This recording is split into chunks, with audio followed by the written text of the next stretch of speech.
Hello बच्चों, आज 23 जुलाई को ऑनरेबल सुप्रीम कोर्ट का जजमेंट आ चुका है नीट पर।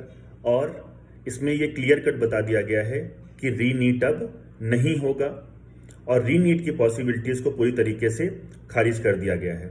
और इसके लिए जो इन्होंने जजमेंट लिया बेटा, इसके लिए इन्होंने ये बोला कि पेपर लीक मास लेवल पे नहीं हुआ है। इसका बेनिफिट, पेपर लीक का बेनिफिट सिर्फ 130 या 140 स्टूडेंट्स के आसपास ही बच्चों को हुआ है। तो इन सारे बच्चों का, जो भी इसमें इंडल्स थे, इन सारे बच्चों का एग्जाम कैंसिल कर दिया जाएगा। खैर बच्चों, अब हमारे पास ये ऑप्शन है कि हम इन चीज़ों में पड़े रहें कि हमारे साथ गलत हुआ, हमारे साथ ये हुआ, हम बहुत सारी चीज़ें हैं कि हमारे साथ जस्टिस नहीं हुआ।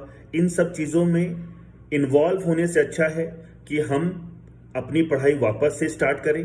जिन बच्चों को लगता है कि उनको कॉलेज मिल रहा है वो आगे बढ़ें, और जिन बच्चों को लगता है कि अब कॉलेज मिलने की पॉसिबिलिटीज़ नहीं है तो वो बच्चे अपना वापस से पढ़ाई स्टार्ट कर दीजिए। और मैं ये बात बहुत पहले से भी बोलता आ रहा हूँ बच्चों कि अपने पढ़ाई पर आप कंप्रोमाइज़ मत कीजिए। शुरुआत से मेरा यही कंसर्न था कि आप अपनी पढ़ाई चालू रखिए, क्योंकि बच्चों सीबीआई की रिपोर्ट में मैंने पहले भी बोला था कि सीबीआई की रिपोर्ट में यह साफ साफ बोला गया कि पेपर लीक मास लेवल पे नहीं हुआ है, और सुप्रीम कोर्ट भी सीबीआई की रिपोर्ट ही मानेगी। इस चीज को मैंने बहुत पहले ही बता दिया था।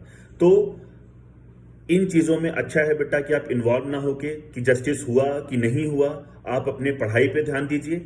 ठीक है, मैं ये मानता हूं कि आप में से बहुत सारे बच्चे इस डिसीजन से खुश नहीं होंगे, लेकिन बच्चों अब हमारे पास और कोई ऑप्शन नहीं है। तो मैं बच्चों बस आपसे यही बोलूंगा कि आप अपना ध्यान रखिए और वापस से पढ़ाई स्टार्ट कर दीजिए। डिमोरलाइज होने की जरूरत नहीं है बेटा, क्योंकि कई बार जिंदगी में ऐसे पल आते हैं जिसमें हमारे अकॉर्डिंग चीजें नहीं होती हैं। बट क्या करें, वो एक बहुत अच्छा सा शेर मैं हमेशा बोलता आया हूं और आज भी बोलूंगा कि जो जी चाहे वो मिल पाए, कब ऐसा होता है, हर जीवन जीवन जीने का समझौता होता है। तो ये है बेटा। तो ऐसा नहीं होता कि आप जो चीज सोच के बैठे हैं वैसा ही हो, बट बहुत बड़ी चीज नहीं हुई है बेटा। ठीक है, मैं आपसे यही बोलूंगा कि आप अपनी पढ़ाई पे वापस से फोकस कीजिए और जो आपका गोल है उसके लिए वापस से प्रयास कीजिए। बाकी सब ऊपर वाले पे छोड़ दीजिए। ठीक है बच्चों। तो हाँ, एक लास्ट चीज मैं आपको और बोलूंगा बच्चों, वो ये है कि छत्तीसगढ़ में किस नंबर पे कौन सा मेडिकल कॉलेज मिलेगा, ये मैं वीडियो कल या परसों तक पूरा डिटेल एनालिसिस करके आपको बता दूंगा। तब तक के लिए बेटा आप अपना ध्यान रखिए, और again I am telling you कि परेशान होने की जरूरत नहीं है बेटा।